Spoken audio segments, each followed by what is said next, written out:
ये कहानी उस समय की है जब इंसान और इंसानियत दोनों बहुत अच्छे थे। उस समय इंसान और इंसानियत की ताकत बहुत ज़्यादा थी। जो सोचा जाए वही होता था और जो ना सोचा जाए वो कभी नहीं होता था। एक कहानी शुरू होती है तब जब एक ही माँ के दो बच्चे होते हैं, एक बहुत कमज़ोर और दूसरा सबसे ताकतवर। सबसे ताकतवर बहुत ही अच्छा, अच्छाई पसंद और लोगों की बुराई करने वाला होता है, लेकिन कमज़ोर उससे जलन करता है क्योंकि वह कमज़ोर है।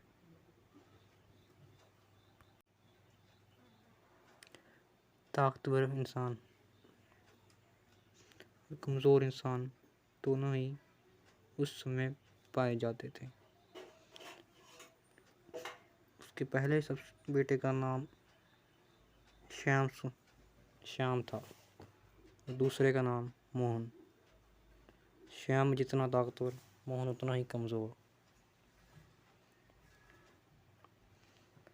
वह दोनों ही अपनी माँ से बहुत प्यार करते थे। एक दिन वो एक बात पे झगड़ते हैं कि दोनों में से ज़्यादा प्यार माँ को कौन करता है। तो उसकी माँ को जब पता लगता है कि वह दोनों लड़ रहे हैं तो उसकी माँ दोनों से एक चीज़ लाने को कहती है। वह कहती है, जाओ ऐसी चीज़ लाओ जो मुझसे भी सुंदर, मुझसे भी ज़्यादा तुम्हारा ख्याल रखे और तुम्हें हमेशा चाहे। वे दोनों अजीब सोच में पड़ जाते हैं कि ऐसी कौन सी चीज़ है। वह दोनों चले जाते हैं। श्याम ऐसी चीज़ ढूंढता रहता है पर उसे कुछ भी नहीं मिलता है। मोहन का भी वैसा ही हाल था, लेकिन वह जीतना चाहता था, वह साबित करना चाहता था कि वह उससे बेहतर है और वो भी निराश हो जाता है जब उसे ऐसी कोई चीज़ नहीं मिलती है।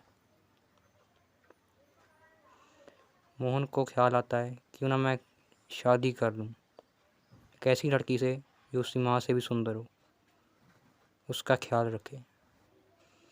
तो वो उस लड़की की तलाश में लग जाता है, लेकिन उसे वह नहीं मिलती। बहुत ढूंढने के बाद चलो एक लड़की से वो शादी कर ही लेता है, लेकिन क्या वह सच में उसका ख्याल रखेगी, ये सोचने वाली बात थी। लगभग 5 महीने हो जाते हैं। श्याम और मोहन घर लौटते हैं।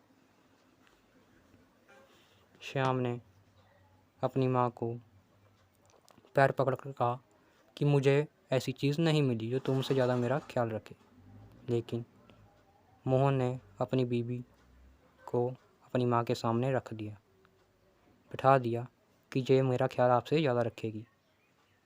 श्याम कहता है, माँ मुझे आपसे ज़्यादा ख्याल रखने वाली ऐसी कोई भी चीज़ नहीं मिली, क्योंकि आपसे ज़्यादा ख्याल मेरा कोई रख नहीं सकती। ये बात सुनकर मोहन समझ जाता है कि श्याम कितना प्यार करता है उसकी माँ से, अपनी माँ से। मोहन अपने भाई और माँ के पैरों में गिर जाता है और उनसे माफ़ी मांगता है कि वह उससे जलता था। कुछ समय बाद श्याम की भी शादी हो जाती है और वह खुशी खुशी रहने लगते हैं। उनकी संतानें होती हैं। आगे जो उनकी संतानें होती हैं उनसे उनकी माँ खुश होती है। उन्हें खुश देखकर वे भी खुश होते हैं और वह खुशी खुशी रहने लग जाते हैं।